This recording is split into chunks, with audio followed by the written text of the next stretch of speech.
The rain fell like it had a grudge against the earth. It wasn't the gentle, rhythmic kind that lulled farmers to sleep. No, this was a slaughter of water, a relentless downpour that turned dirt roads into rivers and rooftops into drumskins. The bayou, usually a slow, whispering serpent of water, had swollen into a hungry beast, swallowing fences, chicken coops, and the occasional fishing boat hole. The sky was the color of rusted tin, a sickly orange-gray that made the world feel like it was holding its breath. Elliot Granger wiped sweat and rainwater from his brow as he hammered the last nail into Old Man Henderson's roof. His hands were calloused, his knuckles scraped raw from a lifetime of fixing things that kept breaking. At 24, he'd already spent half his life patching holes in roofs, in boats, in people's lives. The village didn't have much, but it had Elliot, and that was enough for now. Then a scream. It wasn't the wind. It wasn't the creaking of old trees. This was human, desperate, a sound that cut through the storm like a knife through fog. Help! I can't swim. Elliot's body moved before his brain caught up. He leapt from the roof, landing knee-deep in muddy water, and sprinted toward the sound. His boots sucked at the earth, threatening to pull him under, but he fought forward, his heart hammering louder than the rain. The scream had come from the old wooden bridge, the one that sagged like a tired old man over the lower marsh. The water was already chewing at its posts, frothing like a rabid dog. And there, a black SUV, half submerged, its headlights still flickering beneath the rising flood. A woman inside was pounding on the glass, her mouth open in a silent scream. Elliot didn't think. He tore off his soaked jacket, jumped onto the bridge railing, and dropped onto the hood of the car. The current rocked the vehicle like a toy, threatening to rip it and him into the dark water. "Hold on," he shouted, though he wasn't sure she could hear him. He grabbed the crowbar from his tool belt and smashed the passenger window. Glass exploded outward and the woman inside gasped, her fingers clawing at the seatbelt. I can't breathe," and Elliot reached in, yanked the belt, and sliced it with his pocket knife. "Look at me," he ordered, locking eyes with her. "You're coming with me." She was terrified, her chest rising and falling too fast, her lips tinged blue from cold. But when he gripped her arm and pulled her through the window, she held on like he was the last solid thing in the world. Behind them, the SUV groaned, its back tires lifting. It was going under. "Now!" Elliot shouted, slinging her arm over his shoulder. The current hit them like a fist. Elliot kicked, fought, his muscles screaming as debris, branches, a child's tricycle, a plastic jug battered his legs. The woman clung to him, coughing up water, her nails digging into his skin. "Stay with me," he growled. "You go, I go." Somehow, they made it to the ruins of an old tool shed, its walls half collapsed but still standing. Elliot dragged her inside, shoved a rusted wheelbarrow against the door, and collapsed onto the wooden floor, both of them gasping like fish on land. Water lapped at their calves. The woman's eyes fluttered. She was going into shock. Elliot wrapped her in a tarp, pressed a hand to her forehead. "You're burning up." She mumbled something. "A name?" Elliot, he said. "My name's Elliot." She gave a faint nod. "Thank you, Elliot." Outside, the gray light seeped through the cracks, painting stripes across the woman's face. If that was even her real name. She lay curled under the emergency blanket Elliot had dug from his backpack, her breathing steadier now, though her fingers still trembled when she reached for the granola bar he offered. "Eat," he said, pressing it into her palm. "You need it. Just making sure you're real." She almost smiled. "I've been asking myself the same thing." Outside, the world was a graveyard of debris. The flood had reshaped the village overnight. Fences uprooted, gardens drowned, the carcasses of old trucks half buried in mud. But the water was receding, inch by grudging inch. A sound cut through the quiet, the putter of an engine. Elliot stood, waiting to the doorway. A flat-bottomed rescue boat navigated the wreckage, two men in orange vests scanning the banks. He waved, shouting until they turned. "Here! We're here!" The men steered closer, their faces tight with relief. "Holy hell, Granger. We thought you were fish food." Elliot helped Elle to her feet. She swayed, gripping his arm, but her jaw was set. She didn't want to look weak. "Ma'am." One of the rescuers reached for her. "Let's get you checked out." She hesitated, then let go of Elliot. But as she stepped onto the boat, she turned back abruptly, her eyes searching his face like she was memorizing it. "You saved my life," she said. Elliot opened his mouth to say what? It was nothing? But it hadn't been nothing. That night had split him open, left him raw in a way he didn't understand. Before he could speak, she reached into her pocket and pressed something into his hand. A silver token, smooth as a river stone, etched with a symbol he didn't recognize, a wave curled around a star. "That makes you unforgettable," she whispered. Then she was gone. The boat pulled away, cutting through the murky water, and Elliot stood there, the token burning a hole in his palm. She hadn't even told him her name. 2 years later, the village had rebuilt. Roads were patched, roofs reshingled, and the old-timers told the story of the flood like it was a legend, the night the bayou tried to swallow them whole. But for Elliot, the memory never faded. He carried it in the scar on his forearm from the broken window, in the way he startled at sudden screams, in the token he kept in his wallet, thumbed smooth from restless fingers. Life went on.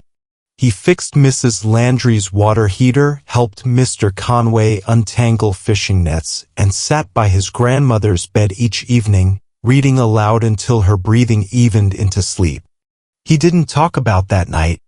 Then, on a muggy Tuesday, the village library reopened after renovations. Elliot only went to return a manual, but Miss Mara, the librarian who'd known him since he was in diapers, cornered him with tears in her eyes. "Elliot, you have to see this." She dragged him to the children's section, where a display held 5 glossy new books. The one in the center stopped his heart. The Boy and the River. The cover showed a boy waist-deep in floodwater, holding a torch high as a woman reached for him. The boy had Elliot's scar, his necklace, his tired eyes. His hands shook as he opened it. The dedication read, "To the one who saved me. You never asked my name, but you gave me yours. I never forgot. L.W." Miss Mara squeezed his arm. "Levvenia West donated these. She's a billionaire, Elliot. Owns some tech empire up north." Elliot sat down hard, the book in his lap. L.W. Levvenia West. The woman from the flood. The one who'd vanished. The one who'd remembered. The rain had returned to the village, not as a violent tempest but as a dull, persistent ache, the kind that seeped into bones and made old scars throb. Elliot wiped grease from his hands with a rag that had long since given up any pretense of cleanliness, his back pressed against the rusted awning of the gas station where he'd just patched the carburetor on Old Man Henderson's pickup. The work was steady, unremarkable, the kind that left his body tired but his mind restless, especially now that he'd seen the book. The Boy and the River. He hadn't slept since.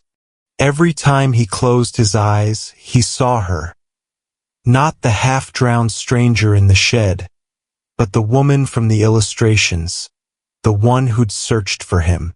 Why? The hum of an engine cut through his thoughts. Not the sputtering growl of a village truck, but something sleek, predatory. A black SUV rolled into the gravel lot, its windows tinted, its tires crunching like bones underfoot. Elliot's pulse spiked. The driver's door opened. She stepped out. Time bent. 2 years collapsed into a single heartbeat. She was different. Her hair, longer now, was pulled into a loose braid, rain glistening in the strands like scattered glass. Her coat was expensive but practical, her posture taut with purpose. And her eyes, God, her eyes, locked onto his with the same intensity they'd had in the shed, when she'd clung to him like he was the only solid thing in a drowning world. "It's really you," she said. Elliot's rag hit the ground. A ghost of a smile. "Not exactly. My full name is Levvenia West." The name landed like a hammer. Levvenia West. Billionaire. Philanthropist. The woman whose name was stamped on the library plaque, the one who'd written the book that had kept him awake for nights. "I didn't think you'd remember me," she said softly. Elliot exhaled, sharp. "How could I not?" The offer. They sat on the gas station's covered bench, the rain drumming a rhythm on the tin roof above them. Levvenia didn't waste words. "I'm launching flood resilience hubs in vulnerable communities," she said, her fingers tracing the edge of her coat sleeve. "Starting here. I want you to lead it." Elliot stiffened. "Why?" "Because you saved me with a tarp and a granola bar," she said, a flicker of that old, wry humor in her voice. "No disaster expert could have done what you did." He studied her, really studied her. The fire in her gaze wasn't the polished charisma of a CEO. It was raw, almost desperate. "You're not just here for the project," he realized. She hesitated. "I need your help. And I owed you the truth." The damning file. For weeks, Elliot worked alongside her team in New Orleans, his knowledge of the land shaping their plans. He saw purpose in it until he found the file. Misfiled, stamped with the Levvenia West Foundation seal. Project New Eleanor Flood Control Dam. Status completed. Incident report, structural failure during storm. Casualties, 3, displaced families, 42. Reason, substandard construction. Elliot's blood turned to ice. He'd been there after that flood. Had carried a child through waist-deep water, had seen the bodies pulled from the rubble. And Levvenia's name was on the document. The confrontation. He stormed into her office at dawn, the file in his grip. "Explain this." Levvenia paled as she read. I never saw this. It wasn't run through me. Your stamp is on it." "David," she whispered. "My former partner." He bypassed the checks. Elliot slammed the file down. "People died, Levvenia. And your name was on it. You say you care. But where were you?" Her voice broke. "I didn't know." "That's the problem," he roared. "You built towers but didn't look at what was underneath." She flinched as if struck. The walkaway that night, Elliot packed his bag. Left the apartment she'd given him. Left the project, the city, her.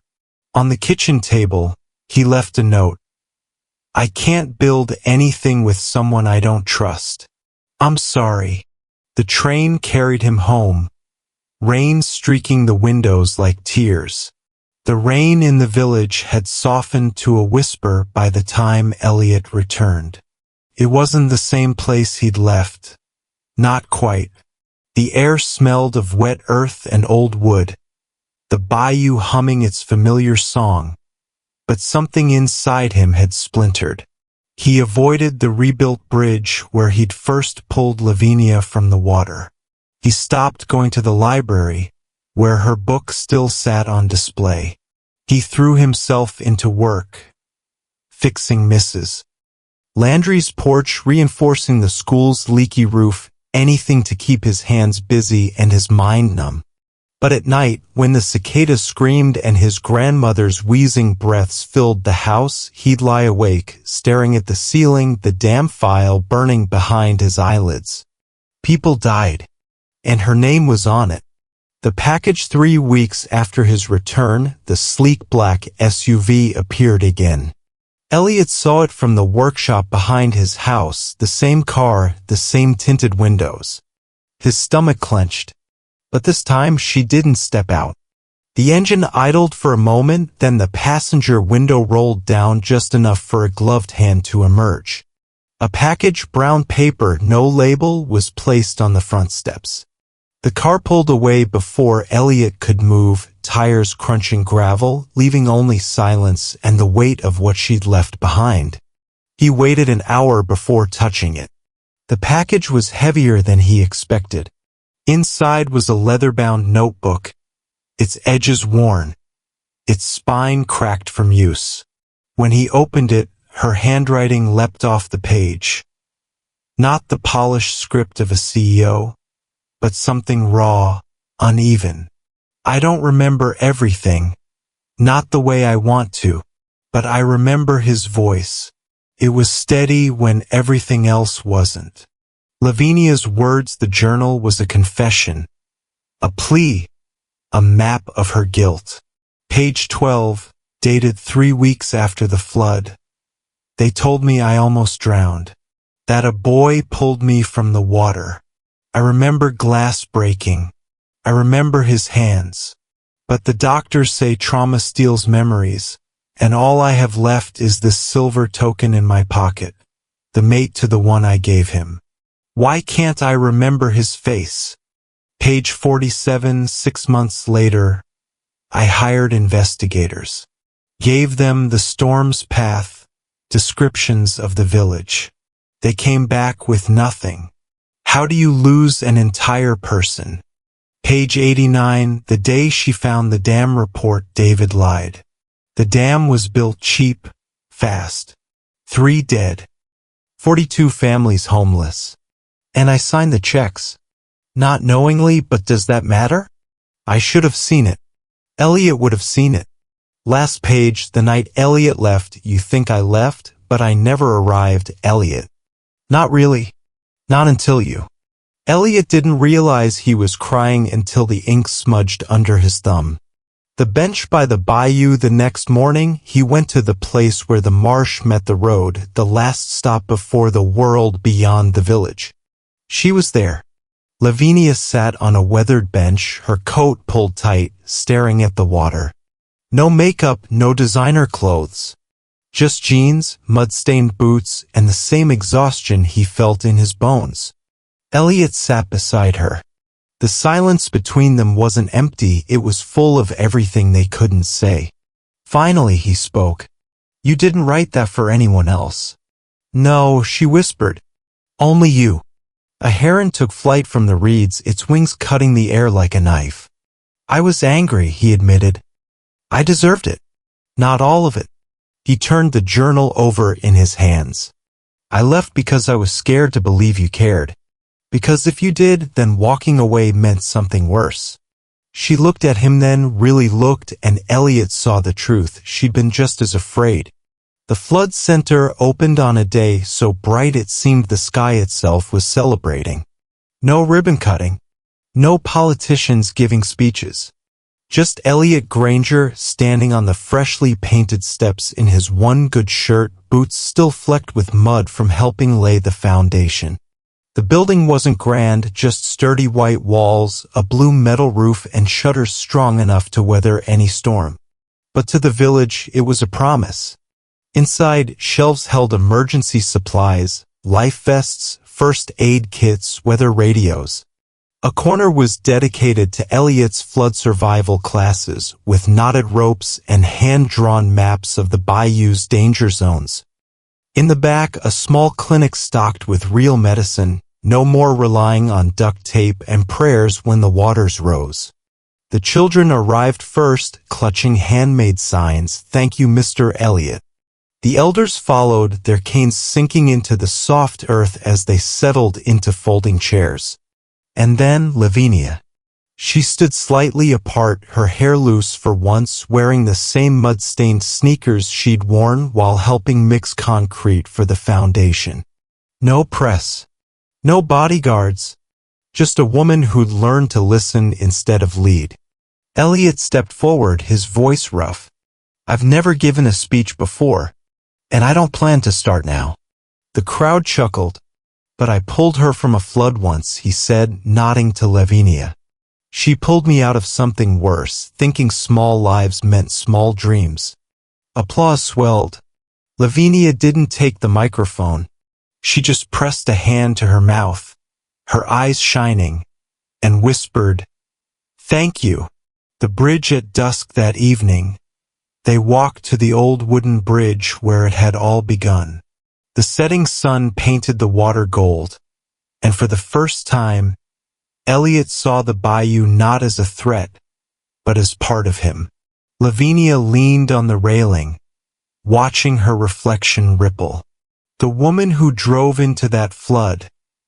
She wasn't someone I liked very much. Elliot studied her profile, the way the light caught the freckles on her nose, the scar on her chin from the shattered car window. Who is she now? She turned to him, still learning. From his pocket, Elliot pulled a small box. Inside was a ring carved from bayou cedar, its surface polished to a warm glow. On the inside, a single word was etched: "Stay." "This isn't a promise of perfection," he said. "Just a reminder of what survives the storm." Levvenia's breath hitched. She didn't cry, didn't swoon, just held out her hand and nodded. Once. Elliot slid the ring onto her finger. Epilogue: the quiet after they didn't leave the village. Levvenia split her time between the bayou and the city, but her foundation's work shifted: fewer glass towers, more flood boots. Elliot kept teaching, kept fixing, but now he did it with a lightness he hadn't known before. On stormy nights when the rain lashed the windows, they'd sit on the porch with mugs of too sweet coffee, listening to the bayou's song. No grand declarations. No fairy tale endings. Just two people who'd learned that love wasn't about being saved, it was about staying to do the work. And in the end, that was enough.